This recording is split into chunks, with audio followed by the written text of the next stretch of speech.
Antsu ettekandest käis läbi natukene selline küsimus, et küsimus, kelle peal lasub õigupoolest nagu riigis, riigiaparaadi poolt nagu vastutus Eesti tööjõuressursi kui meie kõige strateegilisema ressursi pärast, et kelle asi see õieti on. Ehk küsides niimoodi, et kes on Eesti riigi personalidirektor. Et töö on meil just nagu Sotsiaalministeeriumi käes, aga Sotsiaalministeerium tegeleb selliste nõrgematega, kes vajavad kaitset kuidagi eelkõige. Et töösuhetes me ei peaks enam Eesti töötajat vaatlema kui seda, kes kaitset eelkõige vajab. Et see on haridus tegeleb siis sellega, et me oma noori inimese harime, majandusministeerium seisab hea majanduse eest, aga kes on Eesti personalidirektor? Ma küsiks teie kõigi kolme käest ja hakkan Margus sinust pihta, mis sina arvad? Kes peaks olema?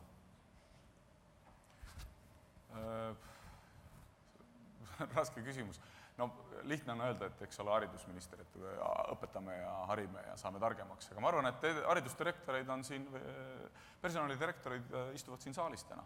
Et ma arvan, et need on ettevõtjad, kes peavad tegelikult oma töötajate eest hoolt kandma ja ma jään ikkagi oma ettekande mõtte juurde, et inimestesse investeerima. Et me igaüks oleme oma ettevõtte personalidirektor ja sellest sünnib sünergia ja sellest sünergiast sünnib lisaväärtus. Ants? Jah, kui räägida sellest samast elukestva õppe ja oskuste koordinatsioonisüsteemist, siis valitsuses oli ka pikk diskussioon, eks, et kelle alasse see kuulub. Minul on selline tunne, et kas on küsimus personalidirektorist? Küsimus on tegelikult, personalidirektor ju realiseerib mingisugust juhi vajadust, et kes on see tellija, kes ütleb, mis haridust meil vaja on.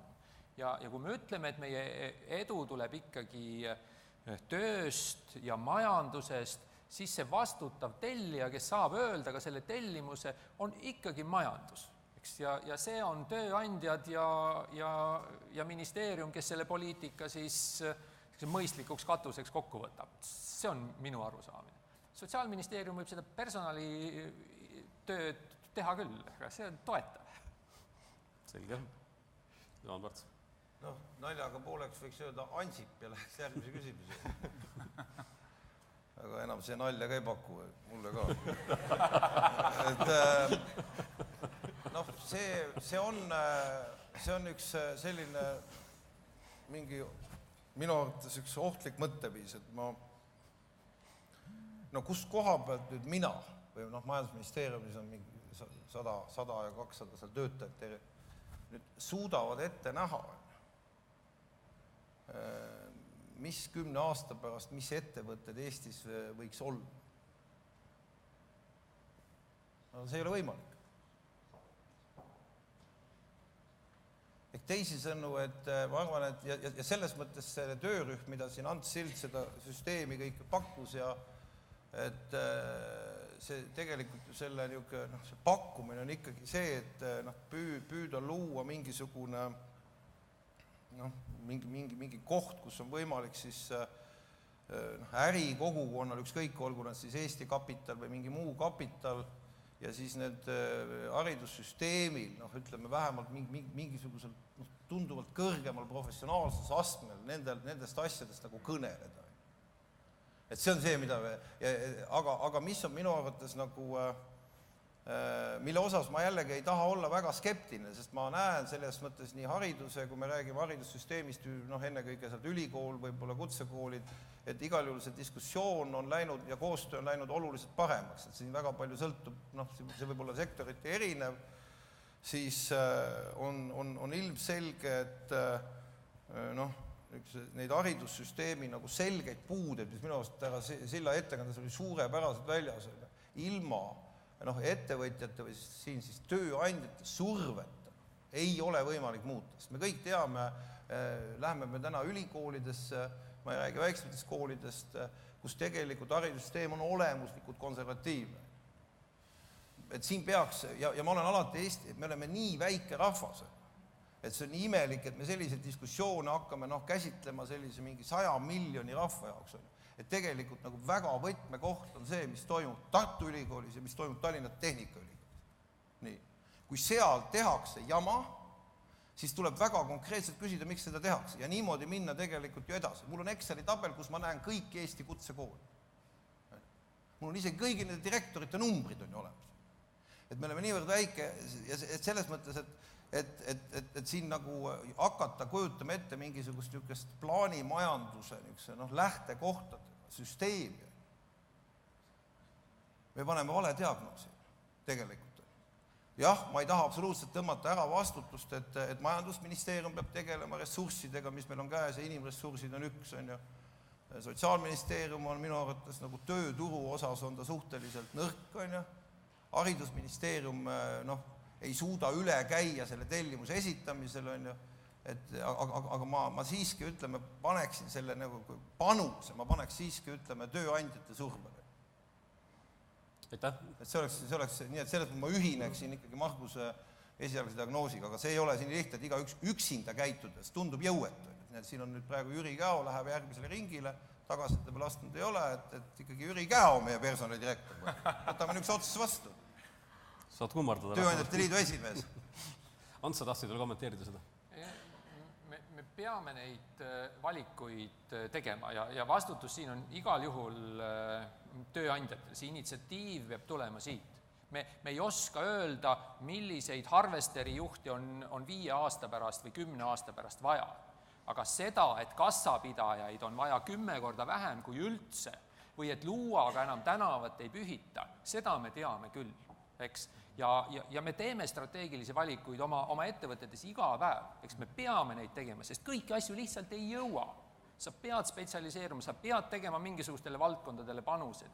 Ja selles suhtes, nüüd kuulates neid tööandjaid, eks mõeldes seal on tõepoolest nagu kõva analüütika taga, siis mingisugused riiklikud valikud.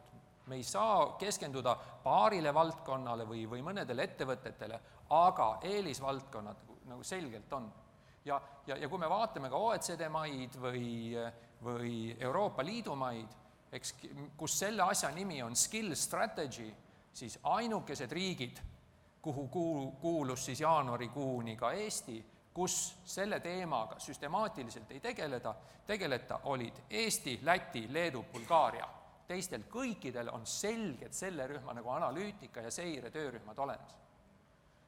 Okay. See asi, mis lonkab, sest siin minu arust me räägime, võib-olla kui me haridust räägime, mida sina ju ka oma ettekande ja see, mille raames seda uut süsteemi pakutakse, just elukeste õppestrateegia. Et ma arvan, et see meil täna ikkagi ju, ma näen siin Tarmo Loodust ja veel mõnda kutsekooli juhti, et minu arvates see inimeste teise ja kolmanda hariduse või mingisuguse oskuste andmine on ikkagi sellises normaalses haridussüsteemi integreerimata. See pigem on erand kui reegel, rääkimata, et kogu riiklik rahastamise süsteem seda ka kuidagi ei toeta. Ma arvan, et see on ka väga oluline, sest me kõik saame aru, et samad kassapidajad, võib-olla kes iganes on ju, peaks olema ligipääs teisendal või kolmandal korral mingisugust uut asja õppida. See peaks olema riikliku haridussüsteemi loomulik osa, nii nagu me oleme, meil on alateadlikult teada, et loomulik osa on see koolist keskkoolini ja sealt siis võib-olla ülikool ka peale. Kas on saalist üks küsimus vahele võtta?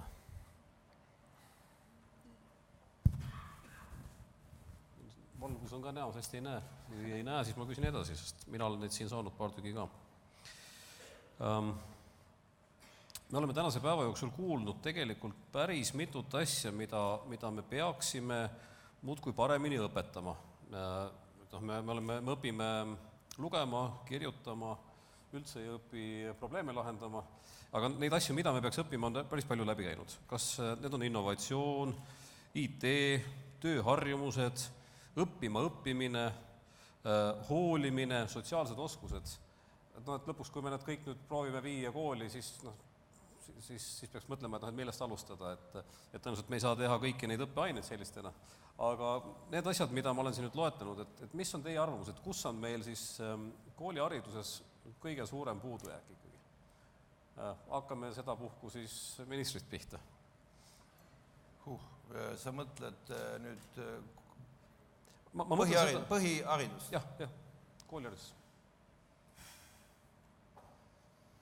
ma pean natuke mõtlema, võib-olla siin spetsialistid ütlevad. Kas Ants? Ma julgeks siiski öelda ju, et ega see, mis siin see üldine asi on kirjas, et me peame veel kord, ka selle me peame endale võtma teadmiseks, et ega siis need PISA testid ja me oleme ikkagi väike rahvana, maailma esikümnes.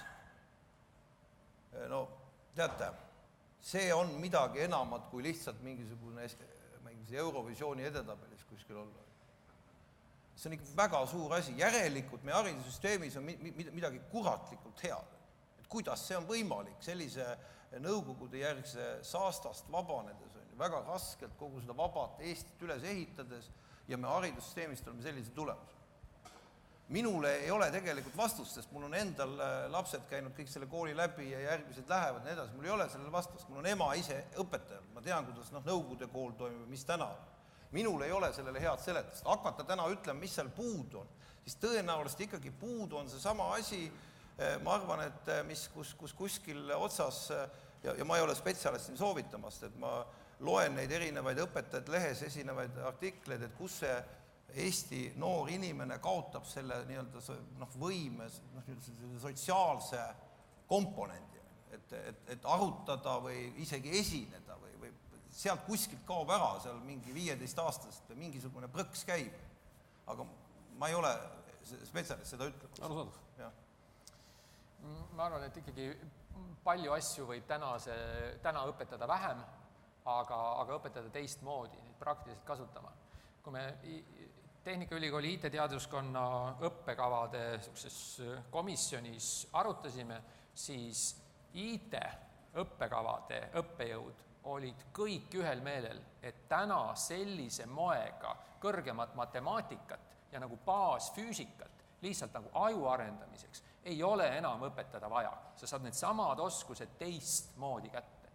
Need, kes on veendunud, et seda peab õpetama, on matemaatika ja füüsika õppejõud. Ja niimoodi koolis ka, eks, ja seal on nüüd see vastuolu. Ja loomulikult on haridussüsteem selline, kus lahmida ei saa. Mida siis õpetada? No ikkagi nagu selgelt, üks on tõepoolest neid rakendusoskusi, probleemilahendusoskusi ja need on ikkagi ametipõhised ka. Me räägime täna ikkagi, et Eesti eristub selle poole pealt, et ametioskusi, ametiharidust ei ole 30% meie inimestel. Neil ei ole mingit ametit, milles nad saaksid tegelikult professionaalsed olla. Seda on vaja. Margus? Ma tajun probleemi nagu selle nurga alt, et inimesed, kes tulevad tööle, noored inimesed, kes tulevad ülikoolidest või kellel on see esimene teine töökoht, vajaka jääb sellisest visadusest ja järjepidevusest. Tulevad tööle, seal on meie see eduühiskond või edujanu, mida nagu ümberringi tajume kõik, et kõik peavad ruttu rikkaks saama ja kõik nagu kohe edukaks. Et see kammitseb nagu inimesi ja tulevad normaalsed inimesed tööle, kes ütlevad, et see töö on mulle liiga raske või et ma pean liiga kaua õppima seda tööd või ma pean liiga palju panustama oma haridusse või oma oskustesse. Ja see on häiriv ja me räägime tegelikult nagu kahest asjast. Üks on siis see baasharidus, mida Juhan ja Ants mõlemad rääkisid, et meie PISA-testid on fantastiline. Nad ilmselt ongi okeid, aga hoiakud ja suhtumine on see, mis on tegelikult meie võti. Et kui me vaatame nagu edukaid inimesi, nad on kõik oma elus mingil etapil sattunud ebamugavustsooni, kus kõik ei ole nii lihtne, kus ei ole tuge, kus ei ole isa või ema, ma ei tea, ei aita või ei ole nagu kindlustunnet, mis homme ees ootab. Ma võin seda oma kogemust öelda, ma ei taha nüüd iseendast väga palju rääkida, aga 96 panin 20 taskulaine, see Ämmakast 50 rutsi ja ostsin Tallinna bussipileti ja sinna mu Hiiumaa elu jäi. Peab hakkama kuskilt pihta ja olema kannatlik. Ma arvan, et see on nagu minu tõlgendus asjast. Ehk parim viis kiiresti head karjääri teha on alustada, eks ole? Kuskilt esimene samm teha, aga pead olema kannatlik, et sa ei saa nagu kogu aeg otsida seda paremat. Et see parem tuleb ise su juurde, kui sa ära ootad õige hetke. Aitäh teile ettekande ja selle diskussiooni eest ja teile soovin head kohvipausi ja siis maitske Balbino klassikjäätiseid viimasel kohvipausil. Aitäh! Tänud!